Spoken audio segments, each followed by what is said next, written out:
This scene from The Matrix is way more possible than you think, and I'll prove it. You see, the human body is a surprisingly efficient machine when it comes to producing energy, especially wattage. Let's kick things off with the basics. Right now, as you're watching this video, your body is generating about 100 watts of power, enough to power up this light bulb. This is called your basal metabolic rate, or BMR for short. It's the energy your body needs just to keep things going. I'm talking about breathing, circulating blood, keeping your brain active, and all sorts of other essential functions that make our lives possible. But how is it doing this? There's a lot of ways, but I'm gonna hit on the big three. I'm gonna go quick here and simple so I don't lose any of my tens of viewers, unless they're gone already. Big deal. We got glycolysis, the Krebs cycle, electron transport chains. Now we're into the world of cellular respiration, the biochemical processes that turn the food we eat into the energy our cells need to function. Here's how it works. First, glycolysis, where glucose is broken down in the cytoplasm and produces pyruvate. And it also produces a small amount of adenosine triphosphate, aka ATP, the legendary currency of energy for all of our cells. It's off to the mitochondria after that. Of course, this is known as the powerhouse of the cell, and the next stage is called the Krebs cycle. It's also known as the citric acid cycle. Pyruvate is converted into acetyl-CoA, generating more high-energy electrons and a bit more ATP. Finally, we have the electron transport chain, where these electrons help create a proton gradient that drives the synthesis of a whopping 32 to 34 ATP molecules, kind of like a turbine. That's like hitting the jackpot in the energy lottery at the last turn. Okay, so now we understand that. Basically, you go from food to energy and energy to wattage. It's morning time, you've just woken up, 100 watts of energy is being effortlessly made in your body. You play a game of chess on your phone in the shower because you're something of a nerd, and you produce up to 120 watts. But you're a hot nerd, and kids cover your eyes and ears because your partner has just joined you in the shower. As it intensifies, if you know what I'm saying, you're burning up to 400 watts. Enough of that. After your shower, you're hanging out a bit before deciding to get some boxing time in. You begin walking to the gym, 250 watts of energy buzzing around you. Now you're jogging, increased up to 700 watts. You break into a full sprint and you're generating over 1,000 watts.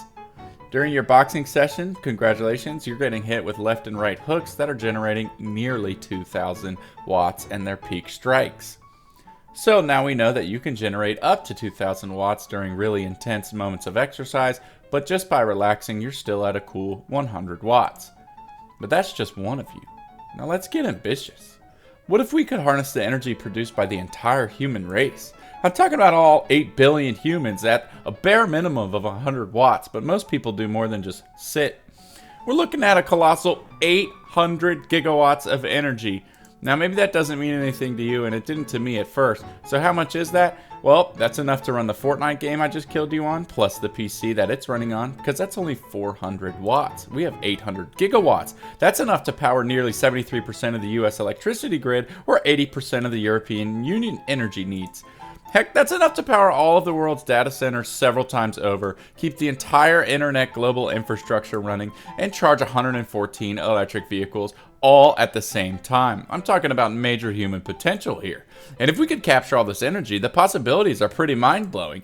Imagine powering space elevators that could take us into orbit, providing enough energy for mega-scale space missions to the moon or Mars. We could even run tens of thousands of desalination plants, solving the world's water crisis, or drive global industrial production to new heights. But how do we harness it? How do we do it in a way that lets us keep living normally? Well, there's a few ways. We can start with piezoelectric materials. They generate power from mechanical stress. And imagine you're walking across a piezoelectric floor that lights up as you step or sends energy into a grid. You could also wear a smart shirt that powers your phone just from your body heat. This is a technology known as thermoelectric generators, and it converts body heat into electricity. These technologies are already out there and can capture energy produced by our bodies. Biomechanical energy harvesters could be built into everyday items like shoes or backpacks. They capture energy from steps we take. With wireless energy transfer technologies taking huge steps in recent years, we could beam this power straight into a central battery, maybe even no plugs required. But what if we could go full on Neo and create energy harvesting pods? Picture this, you're resting in a comfy pod that uses a combination of thermoelectric, piezoelectric, and biomechanical technologies to capture all of the energy your body generates. Don't worry, we could just keep doing this during sleep. It's like turning every night's sleep into a mini power generation session. We could do anything. We could power anything. So yeah, even with the huge AI-driven machine dystopia, I would say that yes, the Matrix is possible. Thanks for watching. Leave a like and subscribe if you can afford the free 99 that it is. Tell me things in the comments, any things at all. I know I missed a lot in here. The video could be a lot longer, but I don't really have time for that. See you guys later.